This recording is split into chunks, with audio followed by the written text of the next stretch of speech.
throw you the ball too, though. Listen. Tannehill don't play defense, though. Wait, here's my chances with Stafford than Tannehill. It's not going to come down to Aaron Donald. It's not going to be Von Miller. History has shown that if you have a short white wide receiver, you can win the Super Bowl. That's all that matters. We talking about all this other stuff. Short white wide receivers win the Super Bowl. That's all. Okay. Right. Who has one of those? Let's get to the meat of it now. What we're here tonight to talk about. Hey, I want to do I was looking at the broadcast, and the interesting about the broadcast and you in this live broadcast, sometimes you say things and you kind of misspeak, and you don't really realize it while you're talking, and then to go back and play it. And I did realize in the broadcast, I actually said his name was Fitzgerald. Referred to Fritz Pollard. His name was Frederick. Frederick Douglass. Right. Frederick Douglass Pollard. And I didn't realize until and then I actually referred to him as the first black manager, but I meant the first black coach and not manager. They didn't. I don't even know if they had managers at the inception of the NFL. But with that said, we're talking about racism in the NFL and the hiring practices of the NFL with coaches, GMs, and one interesting thing with that is we just went through a hiring cycle again. I believe there was 9 vacancies. 9 vacancies. And when you came out of these right before you concluded this vacancy, up to that point, there was no black coaches hired at that point until Brian Flores filed his lawsuit. Now, what we don't know is, did it influence the Houston Texans to hire Lovie Smith? We really don't know, but to me, it does look suspicious. And I like Lovie, and it has nothing to do with Lovie's credentials. But the finalists, for what I understand at that point, was Josh McCown and Brian Flores were the 2 finalists that you were hearing about in the press. Lovie came out of nowhere after this lawsuit was filed, which made it look a little suspicious because I believe they were about to hire Josh McCown, who has not even coached Pop Warner football. And that would really be a kick in the face to all the guys, no matter what their race is, but particularly the black coaches that have cut their teeth being assistants, some of them actually doing jobs for free, going to the college level, working their way up to all of a sudden award a guy that just retired from the NFL in the recent years, never was, there was a mediocre player. And not wasn't even a good quarterback. Coach, and you journeyman coach, right? Just a journeyman. And right. That's what it appeared. And they went and hired Lovie, who was already on the staff, as assistant. He was assistant head coach and the D coordinator. Do y'all think this influenced that particular hire? Absolutely. Yeah. Absolutely, because they were gonna hire Josh McCown, because once Brian Flores, once he filed his lawsuit, they said he was a finalist, but he wasn't getting that job, and it's unfortunate. I don't think Brian Flores will ever get another head coaching job in the NFL, but he's putting himself out there so the people behind him can possibly actually get hired. But the Texans were actually going to hire Josh McCown, and that would have been, like you said, a slap in the face to not only the black coaches, but even white coaches, for this guy to actually get a head coaching job who has never he was a quarterback coach in high school a couple of years ago. He's never coached on the college level. So for them to actually consider or even get this guy an interview to be a head coach in the NFL is really like a slap in the face. Okay. I lost my screen. It is, and let me chime in on that tip.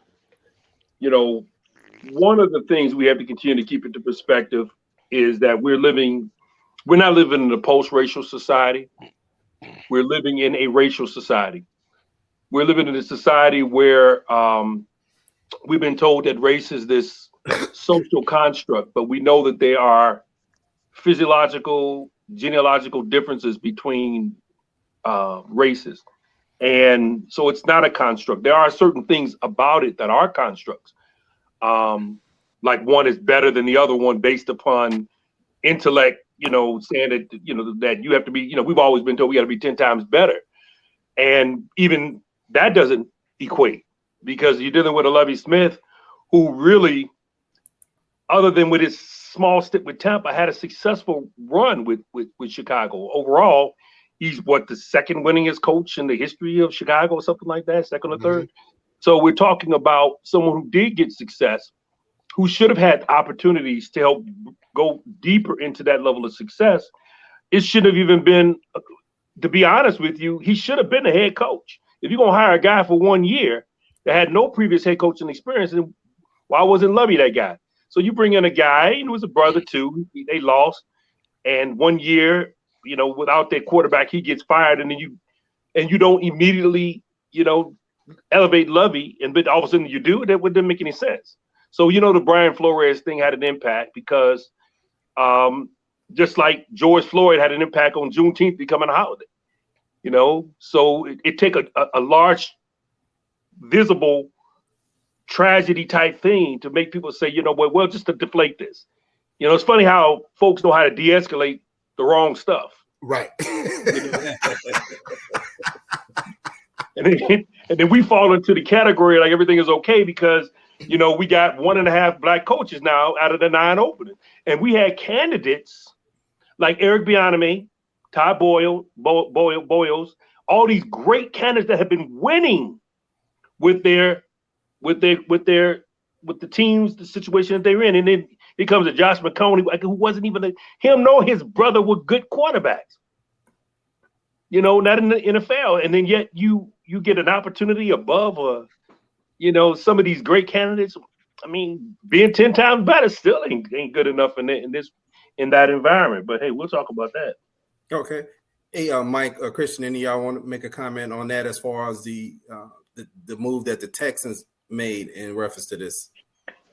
It looks like Plank is ready up there. I'm trying to be sitting on my hands, but there's a couple things that I want to kind of highlight about this. First of all, you're right to that point. They were going to go ahead and the Texans were going to hire McCown because they figured they can do whatever they wanted to do, and the only reason they pulled back because they had to appease all of the uproar that was starting to happen, because it was pretty clear that 9 candidates and you got 0 that actually were able to get offered a job. Something's wrong with the math, especially when you're talking about 70 to 75% of the players in the NFL are black, and all of a sudden when you go for a head coaching position, nobody is qualified. So they actually just recycled Lovey like they do to many of the white coaches. You see them getting second, third, fourth times. This is the first time I've seen a black coach go through that cycle. As far as I'm concerned, what they've done is they've tried to make a martyr out of Brian Flores, the same way that they did Colin Kaepernick. I've heard this week a couple times people say that they are going to Kaepernick him.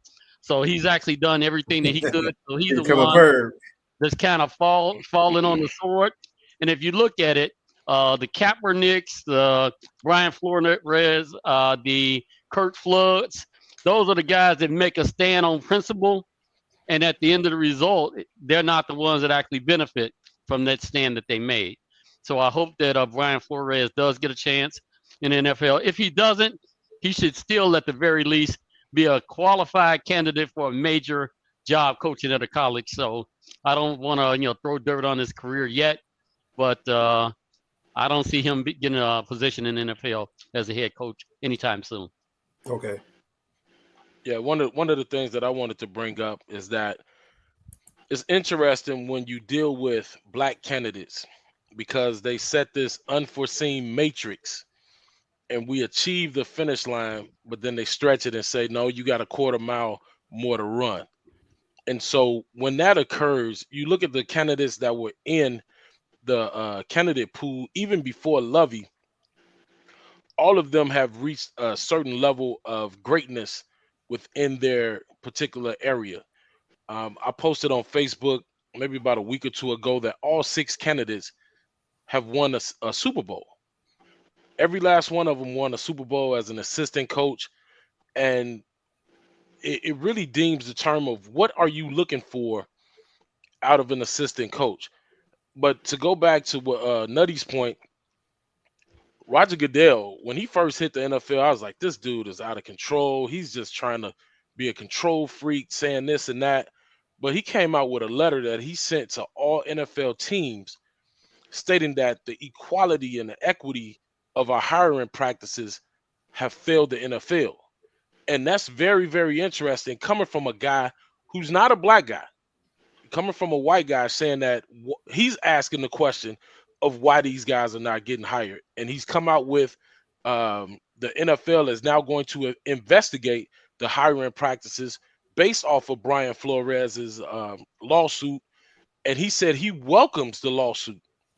So that I find that very interesting. And even with Lovey, there's no way I would have even took that job. But go ahead. Okay, Christian, did you have comments on?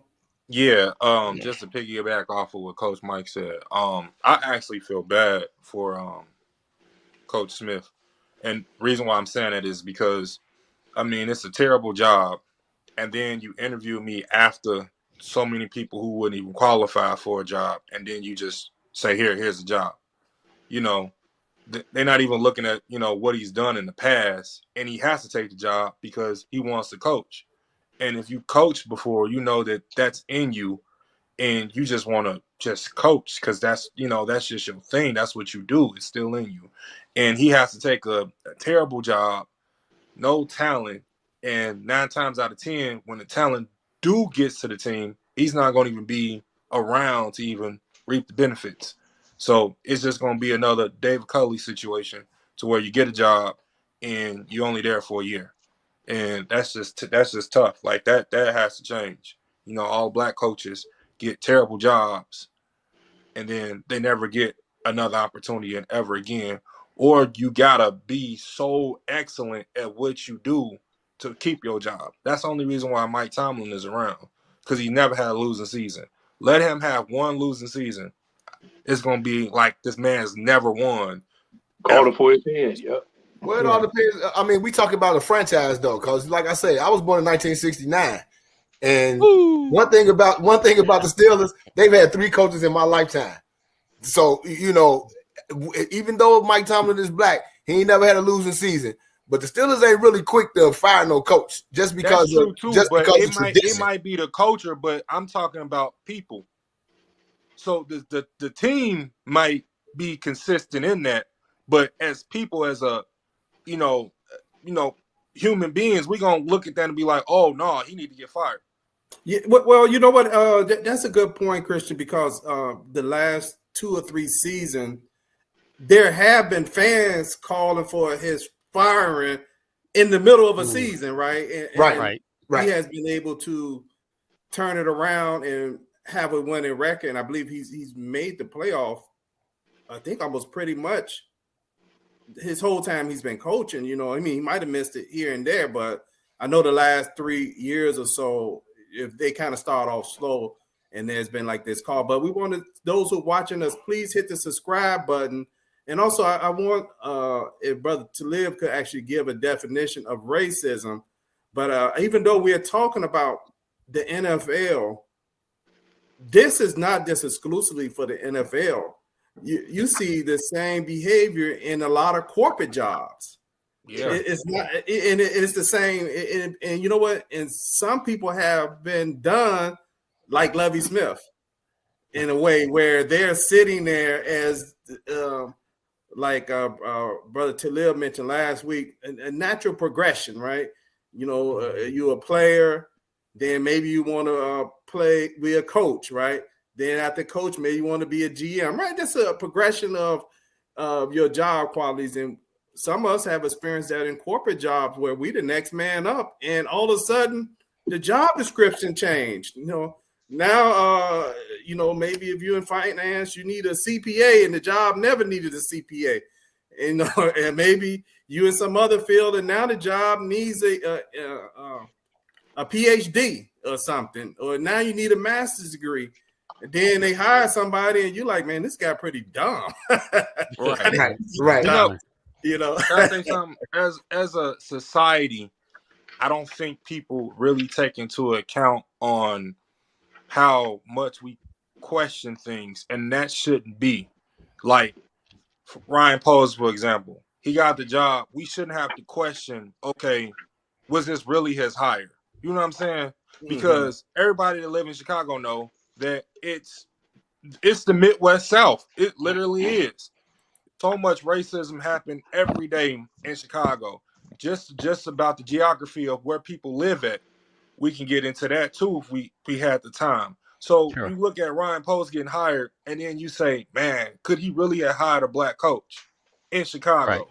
Right. And when we get to that point of now that we can say, okay, we don't have to question, we can be like, yeah, he hired who he wanted to hire, instead of having to think about, like, did he hire who they wanted him to hire? And we just in that society right now, and that has to change. That has to change. Bernard, if I may, so I wanted to sit back. Let's lay bare what the actual issue is, or at least in the case of Brian Flores. This is a Super Bowl winning. Jackie Robinson is credited by most with breaking the. That came up accident. Okay. Okay. So this is a coach that was on a Super Bowl winning staff, New England, under the Belichick tree, left. Got a head coaching job at the Miami Dolphins, not one of the better teams or what have you. And he got Miami to the point where they were a winning team, despite having a whole lot of mismanagement and other things that they weren't doing. So he shouldn't have been fired from the Miami Dolphins to begin with. Yep. Let alone now he's in a situation where he's out there without a job, and there are 9 head coaching jobs available. Everybody at the time that he got fired, his name went to the top of the list on the opportunity to get a new job. So it was almost a no-brainer that everybody was going to interview him, and he was going to be able to pick for one of those jobs. He was one of the first coaches that the Chicago Bears interviewed, and they spoke highly of him. So to fast forward that another 10 days, and this gentleman be in a position where he got 0 opportunities for a job is criminal. That's kind of my point. I just wanted to lay that out there, and let's have a conversation about the rest of this. But Brian Flores is more than capable at being able to do a job as a head coach in NFL, and he's already proven that. Okay. Hey, brother Tyler, do you have a working definition of racism? Because I think a lot of people like to operate racism is in their minds is when they're calling you the N-word or they're calling you names. Right. They try to say they're not racist by those type of thought processes, right? And not in a certain behavior, right? Or it's systematic, right? Exactly. Racism. Do you have a working definition? I wanted to get the I was looking for the official definition of racism as it is explained through Dr. Welsing, Dr. Frances Cress Welsing, and her mentor, Neely Fuller Jr. And for some reason, is when you're looking for something, no matter how you've highlighted, it's not popping over. But that's all right. We'll come back to you. So that's the official. That's the official. But unofficially, it is the systemic approach and practices and policies as it pertains to not people of color, but as it pertains to trying to think of the way that they've used the definition, but as it pertains to non-white people and its effect in 9 areas of people activity. And the 9 areas of people activity are our economics, entertainment, labor, law. I can list them for you. We're dealing with economics, education, entertainment, labor, law, politics, religion, sex, and war or counter-war practices. And it is often confused with discriminatory practices. It's confused with racial epithets. It's confused with even feelings of inequity or feelings of it is a systemic method of controlling and the misuse of power. Racism is a power word. It's not a word that can be used. This is a working definition. Now, this is not what Webster says. Racism cannot go from the bottom up. That's almost like saying sexual harassment can be done from an employee. An employee cannot sexually harass his boss or her boss because they can fire them. An employee, sexual harassment comes from the top down. Racism comes from the top down. It is a control factor. It is some of the pieces, not necessarily a part of it, but some of the pieces that impact racism may come along with calling someone the N-word, may come along with like we look at Archie Bunker. Archie Bunker, he wasn't a racist. What he lived in a bungalow in New York. What did he control? He could even keep the family in the house next to him from being black. But the policy that preceded that the policy that made the Jeffersons one of the first black families in the neighborhood was a racist policy. And it was about redlining, and it was about processes that kept black people from being in certain things. The NFL, what they're going to have to do, I know I kind of may have jumped the gun here, but what they're going to have to do if they're going to correct this ship is acknowledge that the NFL is indelibly controlled and been run by racist mentality for decades. And the first thing, if they do that, that's going to be the beginning part of correcting it. But they'll never be able to correct it if they don't admit. I mean, and maybe Roger Goodell is trying to do, maybe this is what he's trying to do. Maybe this is a real thing to say, you know what? This is deep. Maybe somebody put a book in front of him and woke his behind up and he said, hey, this is systemic. Because the mindset to say automatically that here is a man that, first of all the coaches that were interviewed for jobs, which of them have been fired from a job they just had? Okay. Hey, now let's come back to that, and because I got something where we're gonna get on Brian Flores, but hey, let me bring this up about racism in the NFL. Let me put this on the bottom here. Okay. So let's look at some of the coaches that why did they go off the screen? Some of the coaches that we had in the NFL. It's just, I put right here, we had 2003, before the Rooney Rule came in place, we had 3 black coaches in 2003. And I have in 2022, we have 3. And I'm sorry, I need to edit that and put 2 because well, an argument can be made either way. So put a half up there. And the reason I'm saying that is because if he doesn't identify with being black, I can't make him identify with being black. Absolutely. Right. Absolutely. Right. His DNA does. Right. So this has never been about how you identify it. It's never been about how you felt inside. It's about your color, how other people perceive you as soon as they see you. People of our color and don't have the ability of hiding and trying to act like you're something which you are not. Right. So this whole idea of I get to choose, I want to be a white guy. I go outside right now, tell everybody I'm white. Right. Everybody gonna look at me like I'm a fool because it's clear, and that's one of the components of racism. Not to get off on another vertical, but this gentleman had the opportunity to choose because he could pass for not being black. I mean, he wasn't the first though. Up to this point, no one's ever even said anything about this man being black. This is the first time I think he didn't find out he's black. He didn't even know he was black. He didn't even know he was black. Real quick. Hey, this reminds me of Dave Chappelle's show. Mike, hold on a minute. Go ahead. I'm sorry. Adopted in 2003, the Rooney Rule is an NFL policy requiring every team with a head coach vacancy to interview at least one or more diverse candidates. The Rooney Rule is named after the late former Pittsburgh Steelers owner, chairman of the league diversity committee, Dan Rooney. Okay, here's the history of the Rooney Rule. This is real quick. the history of the Rooney Rule. After the 2001 season, 2 of the 3 black coaches, African American coaches, were fired. This left the league roughly with 7% of the players who were of color and only 1 black head coach. One of those coaches who was fired at the time was Tony Dungy, and I believe the other one was Dennis Green. Mm-hmm. They formed, the brother who we talked about, they formed a foundation called the Fritz Paula Alliance Foundation, which is named after the first black NFL player from 1920.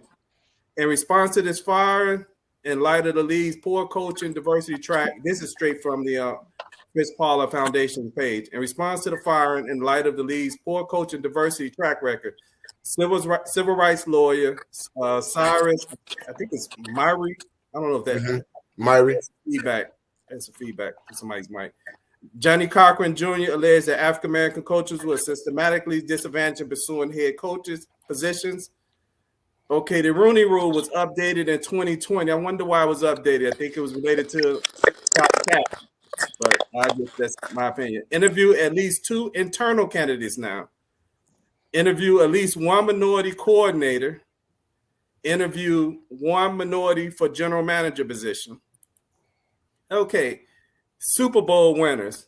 Even though the first black head coach in the modern era was Art Shell in 1989, you have 2 black head coaches that won Super Bowls since then. You have Tony Dungy, who won it with the Colts, and you have Mike Tomlin, who won it with the Steelers.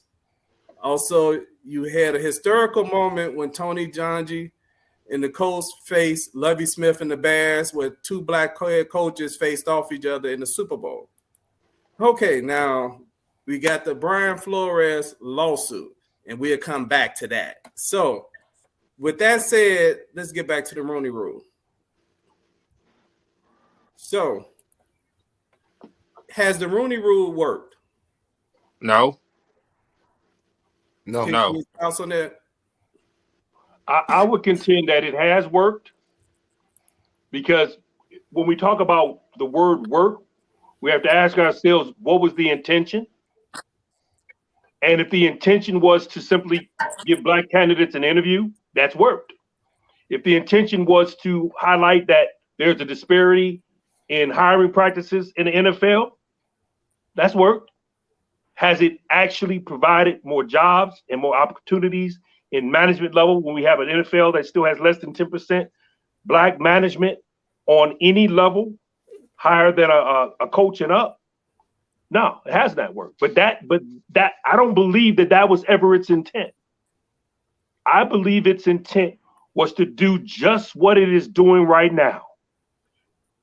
Give a gloss over for what really is the problem. So that's when I see it has worked, but not conventionally, not in the conventional sense of what we think it should have done. No, it hasn't worked. But in the sense of what I do believe they had as an intention and what their overall goal was, it wasn't to hire more black folks. It was to shut us up. Well, and for a while, it did shut some people up. Okay. My thing, my thing is this. Why does it have to be a rule put in place to hire a qualified candidate? To me, the Rooney Rule was put in place just saying, like, and to me, as Brother Salim said, yeah, the brothers are getting the interviews, but are they doing it genuinely? Not at all. For the job. The Rooney Rule says you has to interview somebody. So, okay, Bernard, I'm going to interview you. I ain't going to hire you, but I'm going to fulfill the rule to say that, hey, I did interview a black person for the job. That's right. Why does it have to be a rule put in place to hire somebody that's qualified for a job? And I'm talking about the NFL. I'm talking about in corporate America. I'm talking about at a fast food restaurant. If you're qualified, you're qualified. There should be no rule. So I'm not a real big fan of the Rooney Rule, because even down through these last few years, where just a couple of years ago when Mike McCarthy got hired in Dallas, They was talking about Jerry Jones didn't even interview an African American candidate. He sure So did. he just surpassed the Rooney Rule, which is what if you don't own the team, that's what you do. So that's my thing on the Rooney Rule. It shouldn't be a Rooney Rule in place to hire somebody that's qualified for the job. I think there is a provision in the Rooney Rule that has something to do with, like, I think if you can pull a coach off your staff and something like that, I think there's some kind of provision that prevents them from not having to follow the exact components of it. Yeah. If it falls into that category, they don't have to interview anybody else. Okay. Yeah, that is true. So, hey, as far as I come to you, Plank, and then anybody else, let me know. The interesting thing about the Rooney Rule is when we just showed the Super Bowl winning quarterback that Mike Tomlin actually was hired because the Steelers were failing to execute the Rooney Rule. And they had for what the way the story goes, they had finished up their interviews and was about to maybe pick one of the candidates, and somebody pointed out that we can't have the Rooney Rule and not have complied. It's named after our owner. And that's when Mike Tomlin's name came up. And so basically they gave him an interview just to check the box. But they said he blew them out so much in the interview that he ended up being the coach they hired, even though he was not on their list initially. But hey, Plank, what you have? Yeah, one of the things I was sitting here thinking about while we're having this discussion is part of the reason that this system is always going to be unbalanced is that here's a question that I have for you. It's a rhetorical question. What is the owner's responsibility to the fans? And the issue is they don't have any. So you have millionaires and billionaires that own a team that don't even have a responsibility or requirement for them to make that team competitive. If they did, then that would open up more opportunities for diversity, for them to do whatever they could in order to make sure they met that competitive responsibility. Because they don't, their money's already made. They made the money from contracts, from the NFL or TV contracts. All you have to do is make it to being an NFL owner, and from there, you can basically do whatever you want. So if anybody has anything to do to rebut that, I'm more than happy to listen to it and to hear it. Okay, Christian. I'm in agreement with the person. Yeah, it's not even an integral thing. Like, you're interviewing people knowing that you're not going to even hire them. Right. That's not even integral. Right. Like I don't even understand, like, as a person, why would you do that to somebody? You wouldn't want to get done like that. So that was all I was going to say with that. It's just like, how could you look a man in the face knowing that he doesn't even have a shot? All these people who interviewed Brian Flores knowing he didn't have a shot. That's messed up. Yeah. And let me say this. This is the reason why, one of the integral things that Dr. Welsing and Neely Fuller said is that if you do not understand racism, what it is and how it works, everything else will confuse you. Everything else you know and think about will confuse you. And as a result of that, when we look at this system, we like football. We played a game, we played it, we've enjoyed it all of our lives. We want to think that there's equity in this because there was equity out there in the schoolyard. There was equity on the football team. There was equity in the locker room. We saw that, but we don't see it from a business standpoint because historically in America, we have been labor. We are labor. This is still a labor. I don't care if you make millions of dollars. We're still labor. Running the show, you talking about coaching and GM, we barely got black quarterbacks on the team, which is a leadership position. I don't care who you are, star.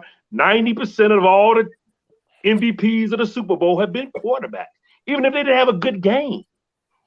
The leadership has always been circumspect, and it's one reason and one reason alone, and it's because the NFL exists in America and exists in America that is still a racial America that still falls heir to white supremacy racism.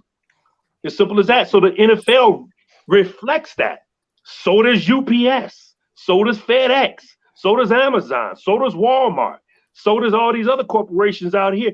This is just another corporation, just happen to be in a game we love, that reflects what America is projecting.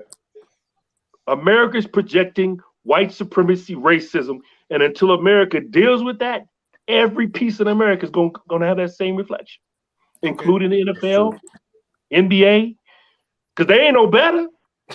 Right. I mean, come on, look at it a little better. A little better is the NBA. A little better. And we got more brothers doing that than we got in the NFL. Right. NFL, NBA don't even look like it's got nothing but brothers in it. 90% probably. 89, I think it's 89. One of the things that we have to look at as well, and we talked about this before, is that owners hire people who they feel comfortable with because they're guiding billion-dollar industries. There's only one black owner in 3 majority sports, and that's Michael Jordan. And so when you look at all of the owners in the NFL, some are minorities, but they're not black. You look at the NBA, you only got Michael Jordan. Major League Baseball, none are black. Zero. So when you look at this, and when you think about is it truly racism? Wherever we go, we have to always prove ourselves. We gave him the job, or we got to get this, but you look at some of these coaches that come from the Belichick tree. Joe Judge was fired in these 9 coaches that got fired. He's already back with a job with the Patriots as one of the offensive coordinators. That stuff makes you wonder, because when black folks get fired, it's hard for them to even get back into the league as a special teams coach or even a quality control guy. The tree has been, you get fired, you go back to another spot to be a coordinator to potentially get you another job. That's what white folks do.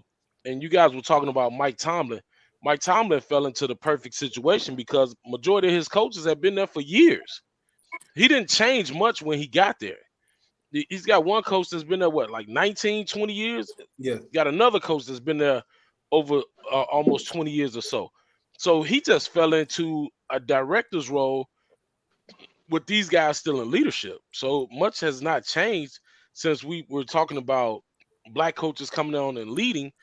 And you think about the guys that were up as being candidates, it's really puzzling how they cannot get a sniff. They can't even get a cup of coffee as a head coach in the NFL. And that's puzzling. But as we said, that happens in corporate America. When I look at my company, I think we got 3,000 employees, maybe 4 black directors. It's the same thing. It's not just happening in the NFL. It's happening all over the place. Absolutely. All right, Absolutely. can I say something? Oh yeah, When we'll they go to you, then we're gonna go to Jay, because Jay got something he want to present to us. Yeah, I was just gonna say, when they fire us, they never replace us with someone who is more qualified, and that has to be looked at. I mean, Flores, they went down. I mean, this guy was an OC, but he never called plays at San Francisco. So you know, he's never even led a room of men before. So how you go from here to down here, that don't make sense. And they always do that to us. They fired Lovie Smith. They went all the way to Canada to get another coach. They didn't go up. They went all the way down. I don't get it. That could be equated to the Bears. A guy from Canada who had not coached in the NFL since the the Raiders lost that Super Bowl to Tampa, and he was the OC in that game where, when you go back and look at the video, Tampa throughout the game was saying, they're running exact plays and coach said they was going to run.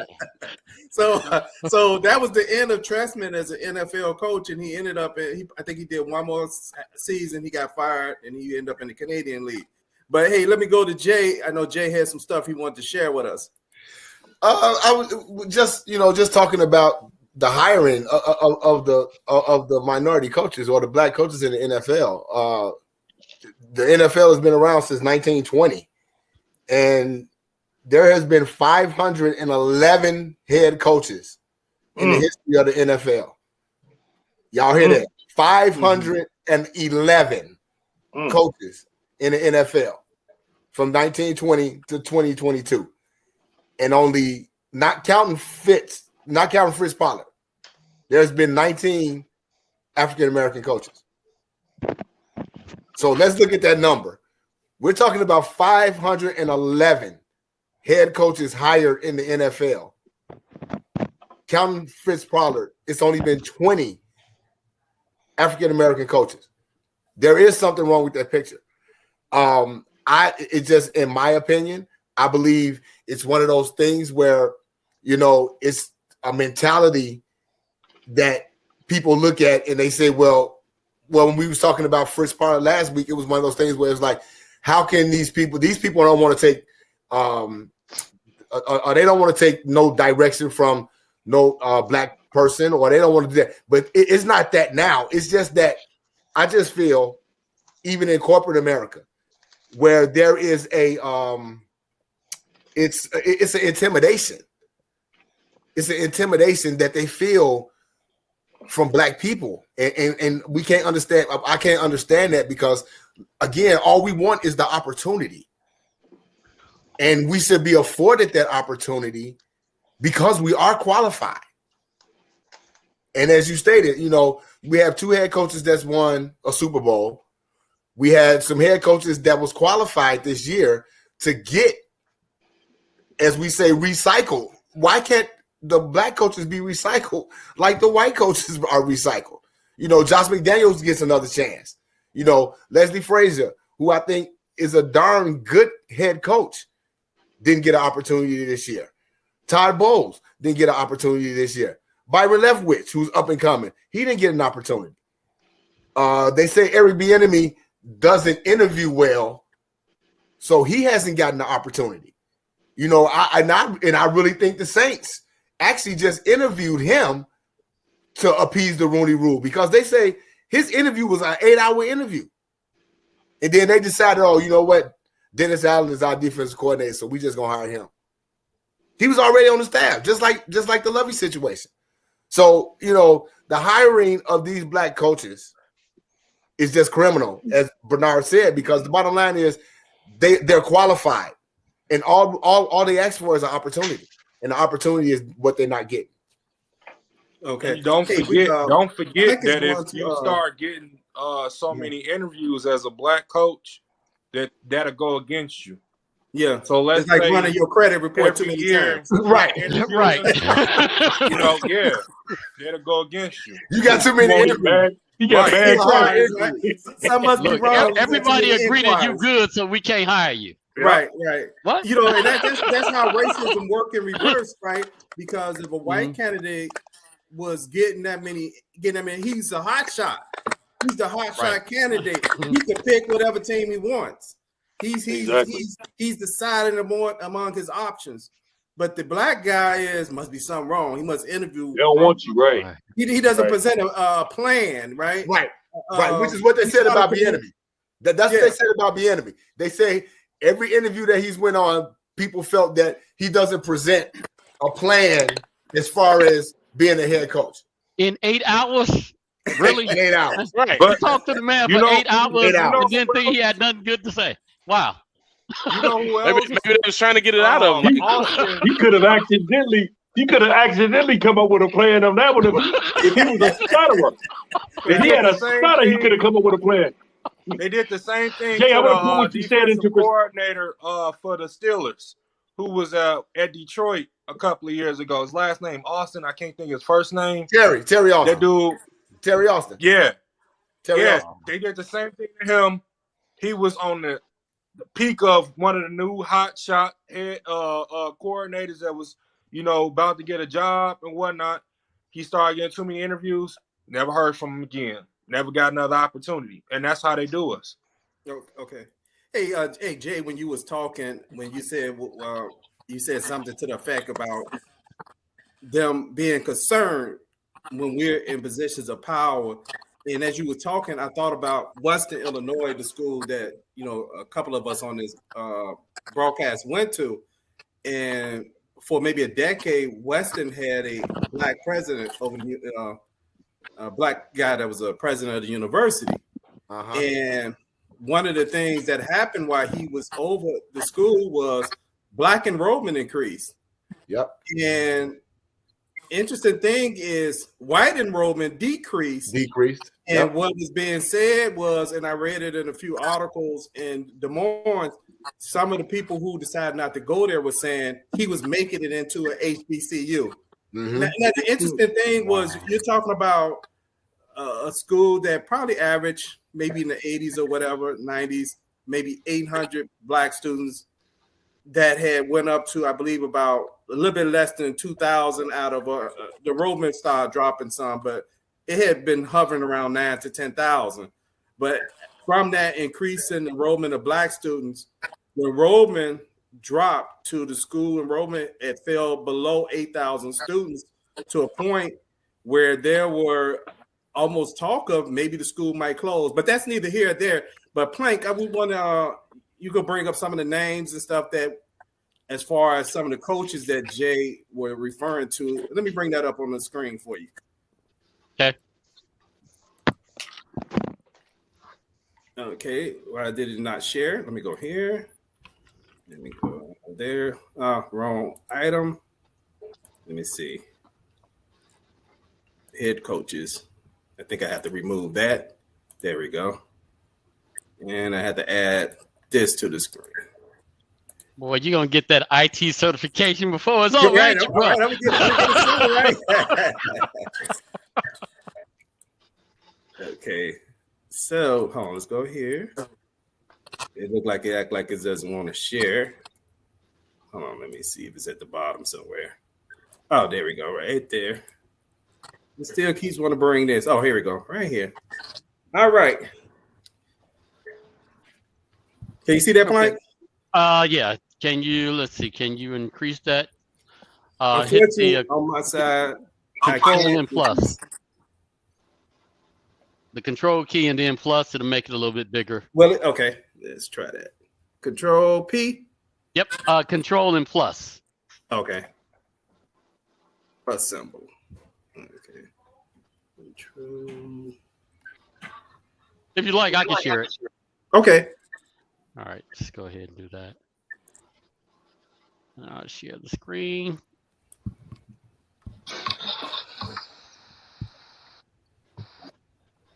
But anyway, as Plank worked through that, I'm gonna remove this one so I won't get confused which one I'm sharing. There you go. Okay, here we go. Right there. Okay, so you should be able to see a list of all of the total number of black coaches in NFL history. And hopefully let's make it a little bit bigger so everybody can see that. So we started out with Fritz Pollard, and he was the coach, and he was the quarterback, and he shined the shoes, and he actually served the meals, and he drove the car. He changed horseshoes. He did everything. So that's kind of why he got to be, all kidding aside, he was a very intellectual, articulate man who deserved to be a coach, and he was successful in other areas in his life after his stint in the NFL. The next coach that we had was Art Shell. Everybody remembers, and at least I remember when he was a Raider, and he went from being a dominant Hall of Fame player to being a coach of the Raiders. Dennis Green, Ray Rhodes, Tony Dungy. So we're looking back at the 90s. So these were a lot of the coaches that were getting opportunities. And then it took us into Herman Edwards, who was famously said, "You play to win the game." The same way Dennis Green famously said, "They are who we thought they were." Anyway, it took us into another opportunity for us to get other black coaches that were hired, and it wasn't actually surprising at that point. But even in this list, Bernard, one of the things that I wanted to point out, and we can see a number of the coaches here, including Mike Singletary. There are 4 coaches that were on here that only had the title of interim. So if you think about it, somebody gets credit for being a coach for 4 games. Right. Most other professions, you don't even get mentioned that you were the manager for 1 week during Christmas holiday because everybody else was drunk. So in this situation, we get them mentioned as the number of that were successful coaches only because it makes the numbers look that much better. I very quickly ran the numbers when Jay was talking about the number of coaches. So we had 19 out of 511 coaches that have been black. And so what we're looking at is a little less than 4%, 3.72%. No. 4%, 0.04 of 1%. Oh my God, that's even worse. It's less than 1%. I did the math too. That's 0.04 or 0.03 of 1%. That is pretty terrible. That's pretty paltry when you think about it. But so terrible. there's a number of coaches that if you actually look at this list, Bernard, all of these coaches on here were very highly hailed. Even when we get down to coaches like Mel Tucker, who's now I think he's at Michigan State. Yeah, and he's still doing well. So they have who just signed a 10-year, $90 million contract. So these are qualified men that have histories of being successful, but for whatever reason they get, even the ones that get opportunities, these are short opportunities. If you look at Vance Joseph, he got to be in Denver for a year and a half, a little bit less than that, before they fired him. Same thing with Brian Flores, who's a gentleman that we've been talking about most of the night. Tonight, he ended up having a good winning record, and he still got fired. So I didn't know where else you want me to take this discussion, Bernard, but that's pretty much a summary of where we are with the number of coaches in NFL history. Yeah, when you look at all of this, though, coming from the less than 1%, the NFL, instead of being a national football league, it should be called Negroes Forget About Leading. That's what the NFL is called from now on. Negroes Forget About Leading. That's what it's called. I got you. You would not be wrong. Man. I think it would be remiss to not mention, what one of the videos that I shared on the Bears banner page, and I think Marcellus, what's his name, Wiley, had spoken to, and he was one of the opponents of the Rooney Rule years ago. He spoke about it recently, that he was not a believer that the Rooney Rule would be successful, and people called him a sellout because of that, because they thought that you're just trying to say that you don't want this to happen because the whole sellout conversation.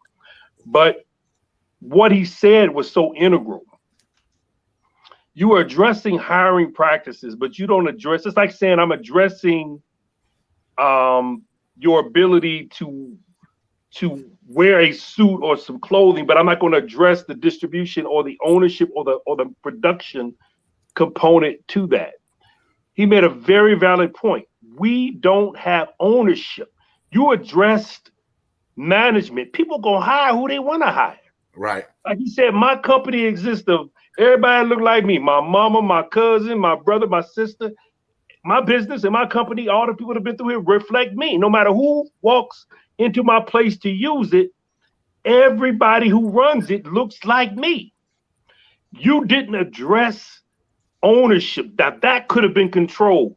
You can't control who somebody hires, but you can control the franchise and who you put and allow people to have franchises in, and that has never been addressed.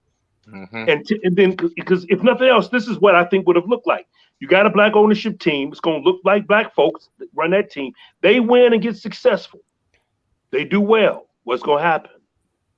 Their employees are going to get opportunities to run leagues and run teams all over the league because, flattery, imitation is the best form of flattery. So they're going to, hey, let's get those guys over here. They've done a great job. We can't have them continually beating us like this. i.e. the Negro League. If you can't beat them, join them. The Negro League. They couldn't beat the Major League Baseball would get their butt whipped by the Negro League's All-Star. So they had to break that up because it was getting embarrassing. It was getting embarrassing. Josh Gibson, they say he has so many home runs in the season. They don't even know how many. They can't even count. 70, 80, 90 home runs in the season. It was embarrassing. So the opportunity came, but only where on the labor level. This is why this book is so important. Black Labor, White Wealth by Dr. Claude Anderson. It's all about we will only exist in their world in a labor capacity. That's it. Everything else we want, we desire, you know. Hey, you know, you mentioned Dr. Claude Anderson. You mentioned a lot of great points. I do want to point this out for Black History Month as far as Dr. Claude Anderson. I did not know that his family owned one of the only Black transportation bus companies in the 1960s in the United States. I believe they were out of South Carolina. Is that right? I believe it was out of, but they had their own busing company. And of course, as integration went on, right, the company ended up folding. I can't recall what the name of the company that Dr. Claude Anderson family owned, but they definitely had their own busing company, like I believe was in South Carolina. But hey, as far as get back to here, that definitely what it is ownership. But as you know, like right now we have the Denver Broncos up for sale, and there are different people putting bids together, putting financial teams together to try to bid. I know Byron Allen, who actually owns a lot of TV streaming services. He has a team that he put together. Jay-Z has one, and John Elway has one. And we're gonna bring up John Elway's name a little bit later on. How everybody think that bidding process is going to go? Because Robert Smith too. Robert Smith is they look at billionaire Robert Smith is putting together a team. Yes, Robert Smith, who used to own what was the Soft Sheen, right? Was it no, Robert Smith. No. He's a billionaire that owns Robert Johnson. What did I say? Robert. I said Robert. You said Smith. Yeah, you meant Johnson, right? Yeah, Bob Johnson. My bad, Bob Johnson. Correct. Yeah, he used to own what Charlotte team. The Charlotte team. Yeah, he owned the Charlotte team. Yeah. Charlotte team. That's the one that gave the that paid the tuition all the back bills of all the Morehouse students when he spoke there about 2 years ago. So your bill is paid. Yeah. So he would be a good owner. I think he would be great because I think he believes in equity. I don't think he would. He didn't come to Mississippi Valley and do that when I was graduating. Did y'all invite him to speak? He knew where it is. He knew where it was. You just can't go to one HBCU. Let's stray from this topic for a minute. I wanted to ask y'all this early on, and if y'all could give a brief synopsis. It's the three gentlemen at the bottom. What was yours? What HBCU did you go to, and what was your experience as far as attending the HBCU? If you could give like a brief synopsis of that, because I know that was part of our conversation last week is HBC. We'll start with you, Jay. Yeah, make me feel like I was there with you, bro. Right. Hey. There you go. I attended Alcorn State University from 1987 to 1989. And coming from me being the first person in my family to go to college, it was one of the greatest experiences I ever seen. I had never been around because throughout my entire educational career, grammar school and high school, I went to mixed schools. So and just to see that many Black people at one school, it was one of the most incredible things I had seen. And I didn't even know the history of HBCUs. I just went to an HBCU to play football. I didn't know the history and all that. Now I can't say that my grandfather did attend Alcorn State University, but that was something that wasn't never really talked about. But the experience, oh my God, it was one of the greatest things. And had I not got injured playing football, I probably would have just stayed there. But I did just want to come home because I was down there to me, as far as I'm concerned, when I look at it now as a 52-year-old person. I was down there now without a purpose, because I went there for a purpose. So I wound up coming home, going to Western, which was a culture shock, leaving Alcorn State, coming to Western Illinois in college. It was a culture shock, but one of the greatest experiences I ever had. One of the greatest experiences I ever had going to HBCU. Okay. Hey, Mike, what was your experience? What HBCU you went to, and what was your experience? Well, I had the esteemed opportunity to go to Mississippi Valley State University, accredited in 1950 by James Herbert White and all the state legislators of the state of Mississippi. That's where I went to. Salute. And you talk about you talking about taking a kid from Chicago and going down south, where you had nurturing of the student body by the professors that were there. You had some esteemed Black professors who just didn't accept mediocrity from the student body. Mm-hmm. Some of my friends who I still talk to this day were people that I went to college with. The experience of a HBCU it beats for a Black student. It beats any other thing that you can experience in life. You wake up and you're around your own people. And so what's crazy about that is that these predominantly white institutions, you have a Black student union. Well, at a HBCU, the whole school is the Black student union. Right. And it's totally different. I actually played football and baseball down in Mississippi Valley. My coaches were very involved in my life. And it's just, I just, if I was sitting there selling something, I'd be selling HBCUs. Most of my friends that went to predominantly white universities, most of them, not all of them, but a lot of them said I should have gone to a HBCU. So that's my take. Mm-hmm. Okay, Brother Tyler, same questions. Yeah.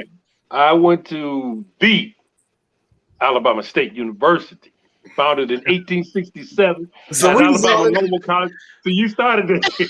So we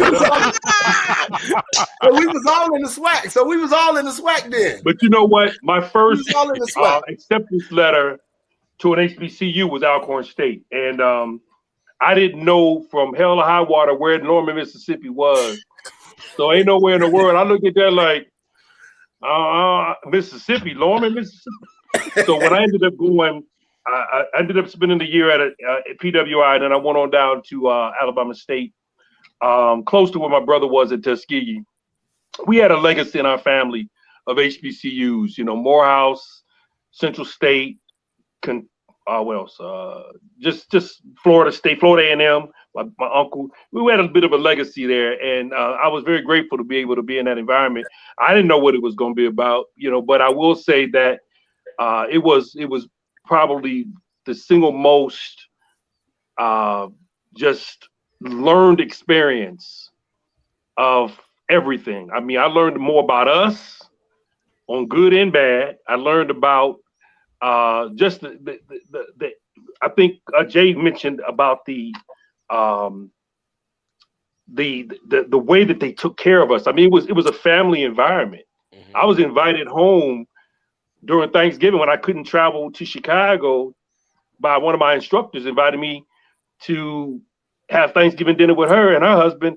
I should have done it because he was a big time car dealership owner. And but I remember that experience. I was like, wow, you know, like where they do that at, you know? So it was a very lovely, family, wholesome experience that I wouldn't trade for anything in the world, you know? And currently we're being coached by Eddie Robinson, not a child of Eddie Robinson Grambling, but the former player that played for Tennessee Titans and went to the Super Bowl. Could have been a Super Bowl champion. 1 yard. Could have been a Super Bowl champion, but he is now, and I'm loving that trend too. That's happening in the HBCUs where these guys are coming home. Yeah. And these are pro ball players that are coming home. I want to see Jerry Rice do something with Mississippi Valley. You know, I would love to see that. He's not Hey, you coming know out. what? A point of information: when I say busing company, when I mention Dr. Clyde Anderson, I don't mean like the yellow bus. I mean the public bus where people pay fares to get on. The name of the bus company was called Safe Bus Company, and it was in Winston-Salem, North Carolina, and they started it in 1926, and it lasted to 1972. So this is a little Black history fact. Hey, Mike, All right. Don't Mike, leave, Hey, don't leave me out. Christian went to HBCU Miles. too. oh Yeah. oh, I didn't know. Hold on, Christian. What Hey, yeah, you can't can't let us get away with that one, bro. Come Right. on. Miles College, Birmingham, Miles. Alabama. I'm Alabama. a Golden Bear. I loved it, man. Black excellence. Like, I loved it. I loved it. It was a block party every day. Literally. It was just fun just being able to just be around, men and women that are the same skin color as me, and we just trying to just get our education on and succeed in life. And it was just fun, just the classics, going to other HBCUs, and it wasn't like no beef. We was always embraced. If you went to ASU, if you went to Talladega, which I did a couple of times, if you went to Alabama State, it was nothing. You came with your apparel, and everybody just embraced you. It was just great for me. I would always tell anybody, go to HBCU. Not only would you get a good education, but you're gonna also just have a great time as well. Okay. And yeah, I want to do a correction that the percentage of coaches, Black coaches, that's been since the inception of the NFL is 3.72% of the coaches. So that is the number. That is correct. All right, my bad. And so, hey, Mike. Yes, sir. One of the things you do in your career, as far as just a little extra dollars, for Benjamins. They're supposed to be Harriet Tubman's this year, right? I think it was 2020. It's supposed to be Harriet Tubman's, but that ain't happened. For those unfamiliar, that there was something. There was President Obama had said I can't remember what the exact bill was, but they was gonna make them Harriet Tubman's. It was a $20 bill. Picture in place. I believe it's a $20 bill. So $20 bills. Okay. When that's supposed to happen in 2020? I think it's supposed to happen. It's supposed to happen in 2020. Then Trump stopped it. So anyway, as reference to Mike, you're not gonna be able to put no Harriet Tubman's in your pocket, but as reference to the extra money Mike does refereeing. And what is your experience as far as being a ref, being Black, and what do you see as far as Black referees in the NFL? Well, it's almost a similar thing as far as in the as far as how Black head coaches, because it's always harder for us. They don't really define what the expectation is, so that way they can keep us kind of out. I've had the opportunity here. I was on the second all Black crew to ever do the state finals here in Illinois.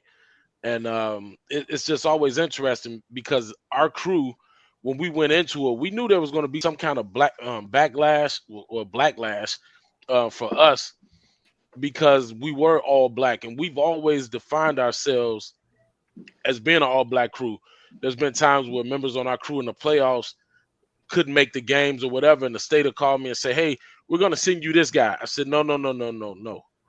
We're going to take this guy, because it's important for them to see all Blacks on a game. It's wherever we go. We had a guy, we went to Marist one time, right here on 115th and Pulaski in Chicago, and it was a Black assistant coach, and he came up to us before the game, and the brother was in tears. He said, "I've never, ever seen 5 Black guys on one game at one time. I've seen 1 or 2. I've seen sprinkled in maybe 3, but I've never seen 5 all together." And when we finished working the game, he came up to us again and said, "Man, you guys are the best guys I've ever seen work a football game." Not to the fact that we're just Black, but like I said, it's important for us to keep that consciousness in people's head. We go to all these Catholic schools, from St. Rita to Mount Carmel, Loyola, and all of that. And now it's gotten to the point where they rather see us than see some of their own people of their own race doing their games. And that's one thing that I'm proud of. Even in baseball, it's just so much harder for us because, and then when you get there, when you get to a championship game, white folks say, hey, you only got there because you're black and they needed to put somebody black on there. So they always kind of try to discredit our credentials. And it's appeasing to me to see how they do us, because I'm better than you. You ain't got to say I only got there because I was black and they needed the Rooney Rule, and things like that. So you see this transgression amongst our people, and I think right now the state of mind that people are in, and we're talking about 2022. Right. That's not the 60s. Right. So one of my buddies who came and was the keynote speaker at our first football camp is Sean Smith. Sean Smith is a white hat in the NFL, but the road to get there was a hard road. And when he first got there, they put him on Jacksonville versus Miami and things of that nature. You know what I'm saying? Now, majority of the big games that you see now, he's on those games. And I'm proud of the fact he's also the director of diversity for the Big Ten and minority officials. So we have some things that's moving, but it's not enough. Okay. Hey, I'd like to thank everybody who's watching us tonight on YouTube, Facebook, and Twitch TV. On Bears Banner, this month we're doing a full-part series on racism in the NFL. Part 1, which was last week, was banning of black players. Part 2 tonight is hiring practices for black coaches, GMs, and refs. Hey, in 1989, Art Shell was he coached his first NFL game as a head coach. That same night, the first black referee ref that game. Mike, do you know currently in 2020 how many black referees are in the NFL? When you talk about a total, I think it's a total of maybe it's 16 crews total, 8 guys on each crew. But I think the numbers would surprise you, because the NFL, the actual NFL, is moving towards diversity. So now you're starting to see more women on the games. We do have a female that's refereeing in the Super Bowl. They're making this whole big push as far as bringing in women and minorities. But I think the number is probably around, minority-wise, maybe 30 to 35. So we have a good stake in numbers. You'll be surprised. We have a big stake in the numbers. Matter of fact, one of the NFL refs, Mike Banks, is from right here in Chicago. Okay. Or the Chicagoland area. He live out there towards you. Okay. Hey, so we're gonna show a little clip from last week, and then we're gonna jump into the Brian Flores lawsuit. I'm sorry, I should mention these black GMs. Come on, let me pull this up real quick. The black GMs that are in the game. Let me go to that. So currently in 2022, there actually are. Let me put this right here. We have 7 black general managers in the NFL. Those managers are Chris Carter from the Dolphins. He was hired in 2016. The Browns have Andrew Berry, who was hired in 2020. The Lions have Brad Holmes, who was hired in 2021. Falcons, I think that's Terry, what's that, Fontenot? Okay, 2021. Washington have Martin Mayhem, 2021. The Bears hired Ryan Poles, 2022. And the Vikings just hired Kwanzaa Adolfo. Is that it? Kwesi Adolfo. Okay, so he was just hired in 2020. I didn't put his credentials there, but hey, let's go to this slide from last week. Color barrier in baseball in 1947. But did you know this was the second time that the National Baseball League included black players? John Bud Fowler is credited by some with being the first black man to play organized white baseball in 1878. Others included Moses Fleetwood Walker, Frank Grant, and George Stovey, to name a few. But in 1887, the league voted to formally ban any additional signing of black players. The NFL, like baseball, included black players almost from its inception. The NFL was founded in 1920. From 1920 to 1933, there were approximately 12 to 13 black NFL players, including Fritz Pollard, the first black player coach. But in 1933, the league entered into a gentleman's agreement among NFL ownership not to recruit black players. Unlike baseball, this was not a formal ban, and it was often, and still is often, denied as ever even having occurred, with many including our very own Papa Bear George Halas saying that perhaps there were not enough talented black college players available to recruit, or simply the game did not have appeal to black players at the time. The ban lasted until 1946. Kenny Washington, Woody Strode, Marion Motley, and Bill Willis, referred to as the Forgotten Four, were the first to reintegrate football. Why is this never talked about? Okay, so I just want to bring us up to speed for those who missed last week's show. So with that said, let's talk about Brian Flores' lawsuit. On February 1st, Brian Flores filed a lawsuit against the NFL, all 32 teams, the Denver Broncos specifically, the New York Giants, and the Miami Dolphins. In a nutshell, the Broncos interview was in 2019, which he said was just a sham, just so they could check the box for the Rooney Rule.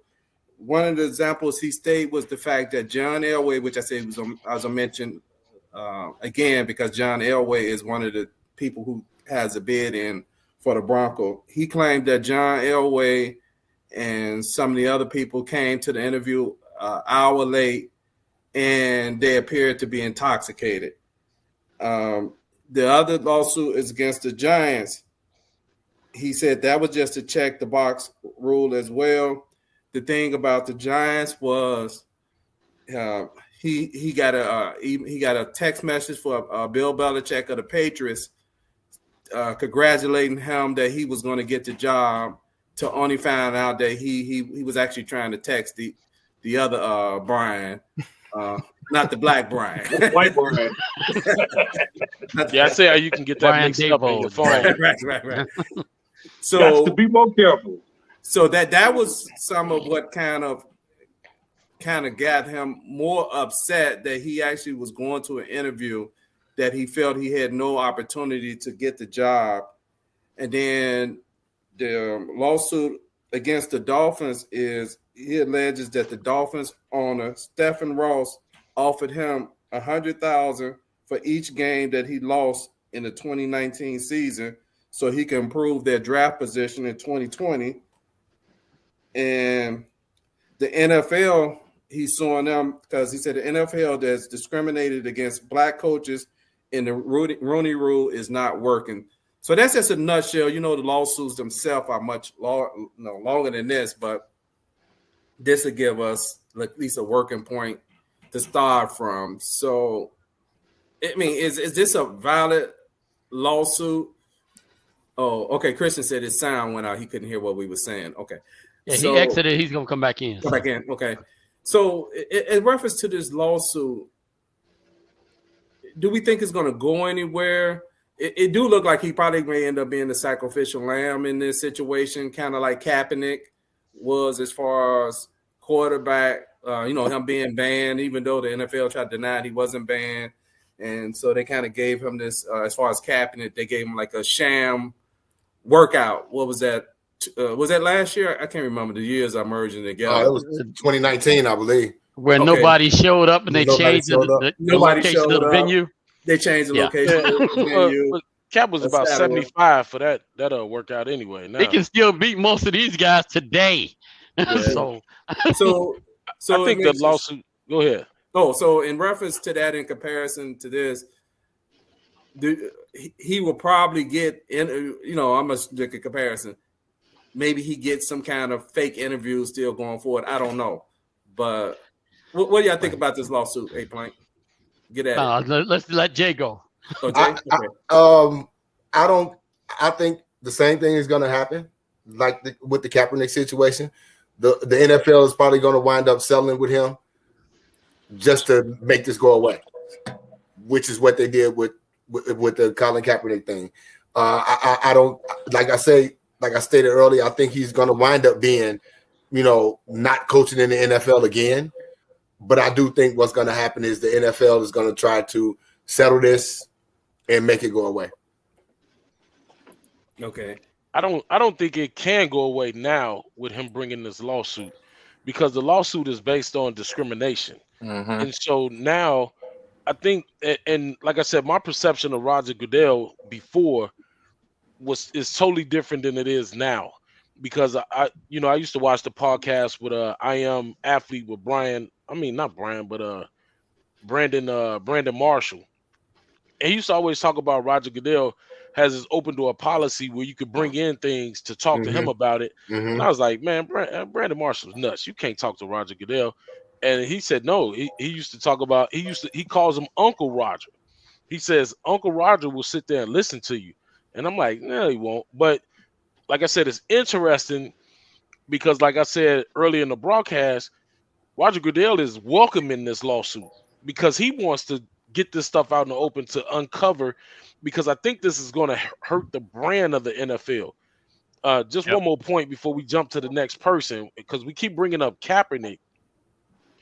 Did you guys know that Jackie Robinson never stood for the national anthem? Never. And nothing was done on the basis of this towards Jackie Robinson. Wow. The floor is yours. Okay. Relative to Kaepernick, a couple quick things. Kaepernick was one of the first quarterback to actually make that RPO, run pass option, be effective at the NFL level, which was something they didn't think would be effective. Also, let's not forget, Colin Kaepernick was drafted in 2011. He would only be in his 11th year. I know that sounds like this was so long ago, but this man is still in shape, and he still has the ability to play football if he wanted to. If you're talking about Tom Brady for 20 years, other quarterbacks being 10-year vets, there's no reason I think that Colin Kaepernick couldn't still play, especially because he hasn't taken the wear and tear on his body over the years. That said, I don't think that Brian Flores is going to get another opportunity because he's got too high of a profile, and then a whole lot of people would have to admit that there was racism and that they were wrong. That's my assessment. Okay. Now, in reference to this, what was just said, okay, Roger Goodell actually works for the owners. Mm-hmm. He does. Okay. So how do you pressure the owners to have more fair hiring practices? Well, this is the difficult part about it. Go ahead, Plank. But his job, even though he works for the owners, Roger Goodell's job is to protect the shield. So in many ways, he's the policeman that's hired to protect the owners from themselves. Now, has he been able to do it to the level that you would expect? Probably not. But that is still his job. That's why he's had a couple opportunities where he fined the Patriots for unfair practices and took away draft choices from some other teams and things of that nature. So he still has some control because he has to have the owners accountable for what's going on from the overall NFL, not just individual teams. And they're not really used to having that level of censorship, if you will. And that's why there's a lot of pushback from the owners going towards Roger Goodell. Okay. Hey, Brother Talib, I was just thinking as Plank was talking, the NBA had a similar issue with the LA Clippers, where the owner was a notoriously known for racist stuff and among other Donald things. Sterling, yes. Donald Sterling. And the NBA actually did a disservice to him and made him sell a team. He made more money. It wasn't no disservice. Get out of here, man. Y'all ever heard of Mars Shot? Yes. Hard shot, Cincinnati Reds. Cincinnati Reds. Ain't wait. Yes. They got rid of her too. So Yes, what's they the did. difference here, Brother Tyler? But see, it's almost, you can go look at George Steinbrenner and some of the stuff practices there. If you don't, the big issue is where your monetary and your money is coming from. You know that this goes into a money issue. And so, of course, they've priced, in most cases, season tickets to a degree where there's a minimal amount of Black people with season tickets, even in cities such as DC and Atlanta, where we do have a lot of attendees for the games. But season tickets and though that's where money comes into the equation. So when we're looking at, and then the other thing is crime and punishment. Everybody on here, I'm assuming, if not everybody, most of y'all are parents. And if you don't have the ability to punish your children for a offense that the child did, then you have no power. One of the challenges with Colin Kaepernick, we pulled back, we stopped watching, but that really wasn't the major thing, because most of us who, like Bernard, you stopped watching football. You mentioned that, but did you have the NFL package? No, I didn't. How many people like you had the NFL package? Did you have season tickets? So when those things like that are impacted, again, I'm going to respond to people who spend money with me. You want to see change. You walking in my place one day talking about, I don't like the way this looks, that way that looks. I'm like, well, you can leave. And if you do leave and there's no consequences to your absence that affects my business, then I'm not going to make any changes that you bring up in that. So in essence, if your child does something and you can't punish them, now, if we had been able to indoctrinate these players and some of the real good ones and walk off the field, and you saw NFL players walking off the field and saying, you know what, Cap, we got you, dog. We know this is about police brutality and the way Black people are treated. We understand that. But to take you out of a job because of that, if 10 players on every team walked out, the impact that would have had. You make $1 million a year. You tell me you can't manage being a season without a salary? Right. Where is the mentorship necessary for that to happen? So that there's got to be a punishment that they feel if we step away from the game. So, Christian, they got to feel that. What kind of punishment can they execute on these owners? I mean, is it? It has to be a real holdout. It can't be what the NBA did, and then 2 weeks later they came back and played. It has to be what the brother said. 10 players. The good ones, we're not gonna play. Then you'll see a difference. Then you'll see a difference. Then I agree to that. Okay, in the NBA, or the best player in the league. Let me just say this: even when Kaepernick kneel, what'd you get? Jenkins and maybe 4 or 5 other players. I mean, you could even, other than when they had the thing when Trump said something, you could even get most of the Black players to even just do an easy gesture as kneeling. They stopped doing it. They started punishing them, and they took that away. They said, I got to feed my family.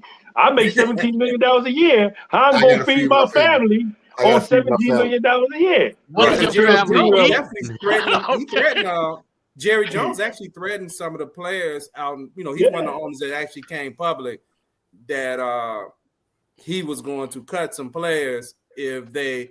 And a couple of teams, what they did was they actually did cut some insignificant players.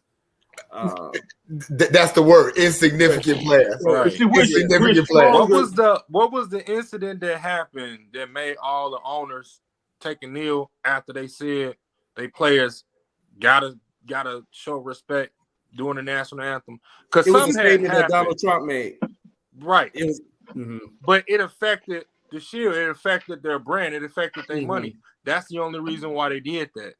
So if you took like the best player, like Tom Brady, for example, and he came out and said, "I'm not playing," NFL gonna have a huge problem because ain't nobody gonna watch. Because sponsorships, more importantly, is where the real money is made. Is not on your season ticket. That has an impact. But sponsorship. Yep. You know, $30 million, brother. You know what kind of money these commercials are going for on Sunday? Wow. The NFL about to make bank. The TV views too. Sunday. They make so much money from Fox. They make a lot of money. But when they selling these spots, $30-40 million for 30 seconds, it's incredible. So when you think about punishing somebody, and you can't impact, we can, but reality is that we just have to understand unity. If there's unity, let's say when everything was happening, even last year with George Floyd, let's say with all of the stuff that the players putting stuff on their back, they could put any name they want, the NFL players, the football players, the basketball players. Let's say LeBron James said, you know what? I ain't playing in this doggone. I ain't doing it. I guarantee so LeBron said, now they would follow LeBron because LeBron has that kind of impact on players where, you know, his team would have stepped and said, you know what? We're going to do this too. And collectively, they see, I've been on the end of punishment in a collegiate environment. And I'm telling you, Brother Tyler, when I looked around and wasn't nobody behind me, I knew I was going down. Let me interject this because I don't want to not give that brother credit. LeBron James did tell the NBA players to not play. Former President Obama reached out to him and discouraged him, and he kind of, out of respect, acquiesced. Correct. He backtracked on it. But LeBron did actually. I have to give LeBron credit as. But is that real though, Bernard? I don't know. I don't know. I don't know. I think so. If you really been disrespected, I don't care who you are. You sticking to your guns. I don't care what race you are. If somebody disrespect you, and you feel like you went to the ultimate to disrespect me to the ultimate level, you gonna stand your ground. You gonna be like, nah. So I think one of the things that happened. Let me jump in. One of the things that happened during that same period of time, what you guys are talking about, when the incident happened with George Floyd, LeBron James shut the NBA down. He said, we're not playing until something happens. You had the guys in Milwaukee stop playing first, but then when they had that players meeting, LeBron said, we're not playing. And some of the guys were like, wait, man, he said, we're not playing. And when that's the difference with the NBA in the NFL. There's no black leadership in the NFL to even say that. And what we were talking about earlier, as far as guys, when Cap is kneeling and they's like, man, you guys better play and all this other stuff, there was no leadership. You had guys talking about, man, I gotta feed my family, man. I would kneel with you. I know what the movement's about, brother, but I can't kneel because it's gonna cost me so much money. There's no leadership. But see, that I believe they knew what the movement was about, but they didn't want to be the movement.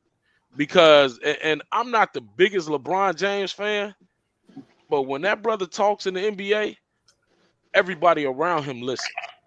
And when he said we're not playing, and he's gotten a couple of guys together to take several stances on racial equality and things of that nature. But Trayvon Martin, right? Yeah, it's just to the fact where when he talks, they listen because they need him. And so we don't. Right. I mean, who would that guy be in the NFL? Right. Who would he be? Right.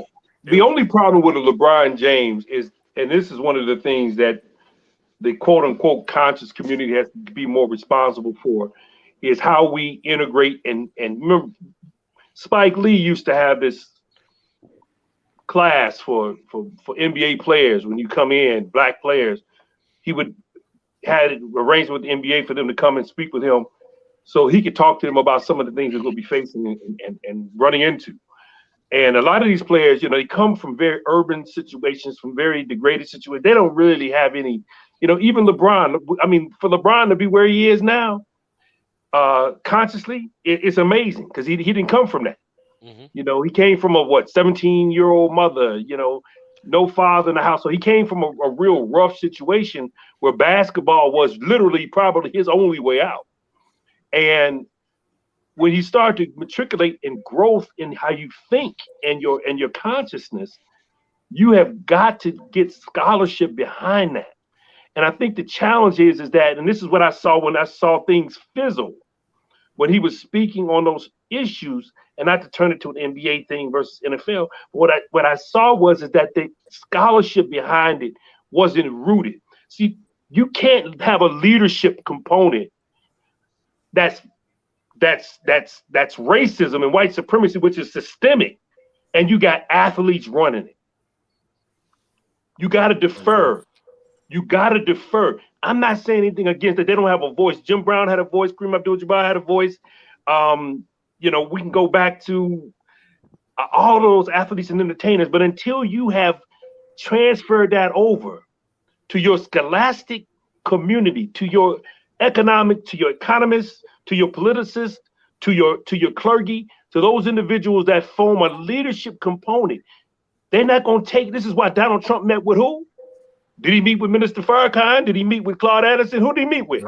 He met with a bunch of damn comedians, Right. and athletes. And what is that? How is that going to have an impact on our community unless we're a bunch of damn comedians and athletes? That don't make no damn sense. Right. Can I say something?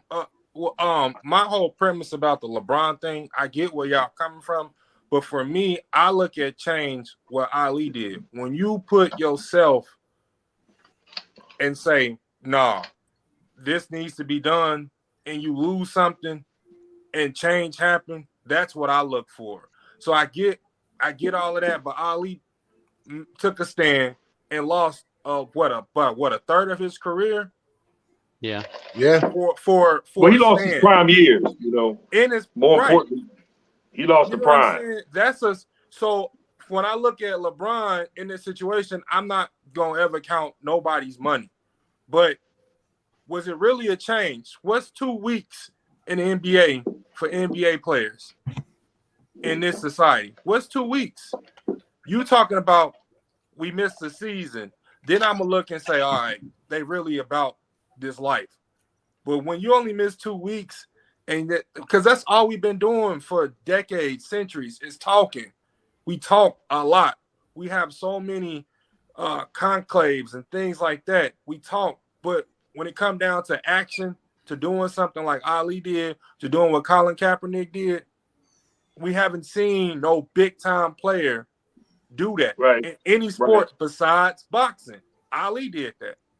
And So that's a great point, and I don't want to dismiss Kaepernick, because when we look at what he did, maybe 10 years from now, 20 years from now, whatever the time frame may be, I think in some of that, not as far as he was not as great in the sport as Muhammad Ali was in boxing, but I think the sacrifice he made is going to be in that, in my opinion, that same conversation, because what happened to him, at least at this point, he didn't get another opportunity to play. Like Ali at least eventually got opportunity to at least finish up his career.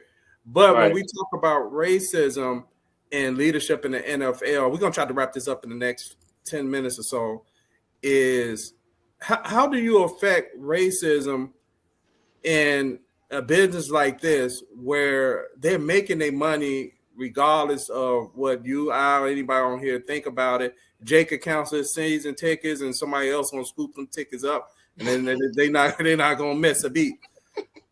But one of the things is maybe it is the brand. How do you tarnish the brand? And the hardest part about when you talk about racism in the professional sports, and particularly football, is us, the average person, still see them as we're fighting for millionaires, right? We're fighting for millionaires who don't even want to fight for themselves. Exactly. Exactly. I mean, look at a lot of the pro sports and when they have their collective bargaining agreement, who is the first sport that's going to cave in? The NFL. The NFL is going to be the first set of players that cave in. And I know a lot of it is because of how the salaries are structured and all that. But in essence, that becomes part of the problem when the person is not fighting themselves. That's and true. They need the outside people to fight for them, but they're not even acknowledging that they think is a problem. And that's why I'm happy to see people like Hugh Jackson, who was a former coach in the NFL, actually come out and support Brian Flores. And Mike sent me this video of him.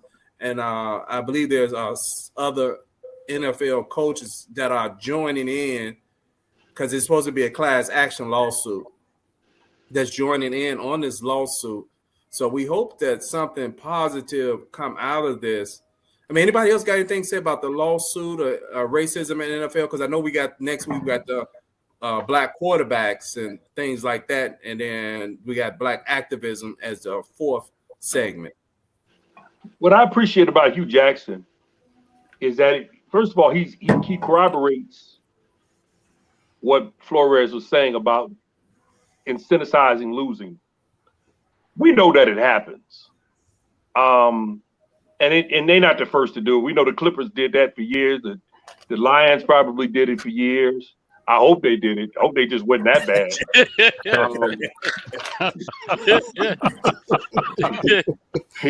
But when it jeopardizes your ability to work in your capacity and to find other employment after that, yeah, you incentivize them to lose, and then you don't give another opportunity to, that's valid in that same avenue. And this goes like, wow, Hugh got a second chance with the Browns, and they were like horrible. They was just as bad.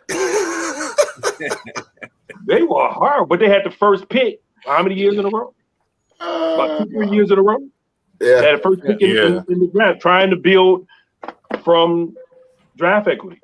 The NFL, I think the NFL that would change a little bit if obviously the NFL took and adopted a lottery system like the NBA. Then you would see it would not be to your advantage to necessarily lose every game and to bottom out to get a first round draft pick, because that's still that's archaic if you ask me, because if you just go into a pool, you go like, man, I could get the pool and still win some games and win and look decent. But I think that this lawsuit is going to be interesting. I don't know how much change is going to really invigorate. I think what it will do for us as fans is open our eyes a little bit more to the impact that we can have collectively, but we can't do it collectively. It's funny because the book Black Power, Labor, White Wealth, that's exactly what Dr. Anderson talks about, is how we can utilize sports as a means to collectively improve our economic station because of the fact that we have dominated in these areas. Okay. We didn't found them, but we dominated. Yep. Okay. Hey, Jay, I had a question since you mentioned brand. Last week, we played a clip from Jay-Z, and Jay-Z had said basically the time for kneeling is over. It's time for an action plan. And I still criticize, I don't know what action plan he had other than walking out with a contract for himself for halftime entertainment. Right. But my question to you, Jay, in reference to that, as far as affecting the brand, one of the things that was happening affecting the brand was it wasn't not only black artists, but white artists were pulling out of the NFL Super Bowl. And they had a hard time booking some quality acts. Do you think that now this year they got hip hop and all that and, et cetera? Did you think we kind of cave in and let them help rebuild their brand back? Well, it all depends on when you say we. Who is we? Did we cave in as fans? Jay-Z. I'm using Jay-Z in particular because he kind of gave the green light to entertainers. Well, I'm not gonna say they cave in because the bottom line is you still talking about money. And like I mentioned prior to the broadcast we got on, Mary J is the only person that's not getting paid for this halftime show. But it's one of those things where they got this Super Bowl is set up for the NFL. I don't know if y'all seen the ticket prices for this game. Yes. But the cheapest ticket, it's like $33,000, right? Is like $45,000 to $5,000. So SoFi Stadium, SoFi Stadium, LA. They want to get the LA grown. They want to get the LA grown talent. So they got everybody that's performing on this show outside of Eminem, who's from Detroit, but he's connected to Dr. Dre, who's all the West Coast thing. So did they cave in? No, because the bottom line is still people want to get paid and they want the exposure. So no, they didn't cave in. It is what it is. It's just like trying to say we boycotting the NFL. Well, who is we boycotting the NFL? And so the bottom line is the NFL with the NFL is a big entity, and it's bigger than what a lot of people think it is. It's just bigger. Okay. It's king. The NFL is king, and it's the truth. It's the God's honest truth. The NFL is king. Okay. They say them tickets are so high. Watch us on YouTube, Facebook, and Twitch TV. Hey, y'all got any closing remarks? Mike, it sounded like I was hearing you saying something. I was going to say, Mike, you said something. Yeah, I was about to say, Jay, the tickets are so high because they said the Bengals fans should have been saving their money since the last time they have been there. So they still have enough. The rate of inflation, boy. A $1 a year, you could get a seat. You know what I'm saying? You wrong for that.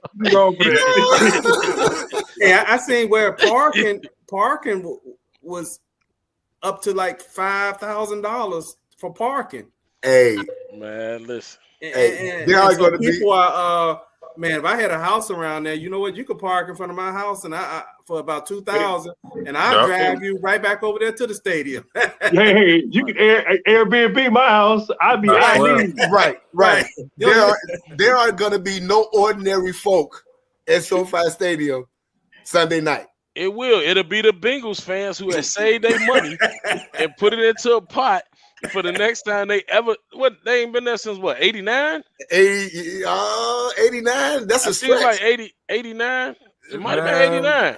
Man, you talking about people and spending their whole. It was versus the Rams. They 401k plan. Look, they 401k plan. If they saved $100 a year, they could buy a ticket. It's almost like Sally Struthers. You could buy this little kid in Africa for 33 cents a day. I guess they gonna be sleeping in their cars because trying to get a hotel room or Airbnb. Christian, they've saved their money up. They got it. They saved it. It's LA. A bottle of water is like $3. Hey, it's 89. Not Sunday at $3. Nah, you're right. It's probably gonna be like $10. It's gonna be $10 Sunday. Right. Imagine what the food's gonna be like at that game. I mean, you probably get a slice of pizza. It's gonna be like $25 or something. Yeah. You know, Nutty, a bottle of water, $8. I'm bringing the big purse. Right, you need a chick with a purse. I'm bringing the big purse. I'm bringing the college purse. Fried chicken, and aluminum foil. Everything on inside of the purse. LA gonna be so packed this weekend. It's not gonna even be. I know people going to the game. They're not even going to the game. They going to LA. Right, they just going to LA. Yeah, LA at the time. They said they got their stuff going on Universal Studios and one of the NFL parties and whatnot. Well, you know what? Let me say this. It's kind of, I don't know if it's gonna be the mic drop, but like they said in Trading Places. You want to hurt rich people? Make them poor people. Make them poor people. This is a dollar thing. This is money. Mm-hmm. And we have got to understand it as labor. We're not just labor. We are consumers. Yep. Yeah. We Brother Talib, I'm trying to get the Super Bowl here because I'm going to be running the tour, taking people from down near the Bear Stadium to like Madison and Pulaski, 63rd and Halsted. I'm taking them to all the rough neighborhoods so they can see how everybody else lives. How everybody else lives. I get it. Right. Hey, you better tell them in their pockets before they go. Next week, Christian is going to come back. Him and Demarius Hampton is going to come, and they're going to share a little time with us talking about black quarterbacks. Of course, all of us going to be back as well. So Until next week, peace.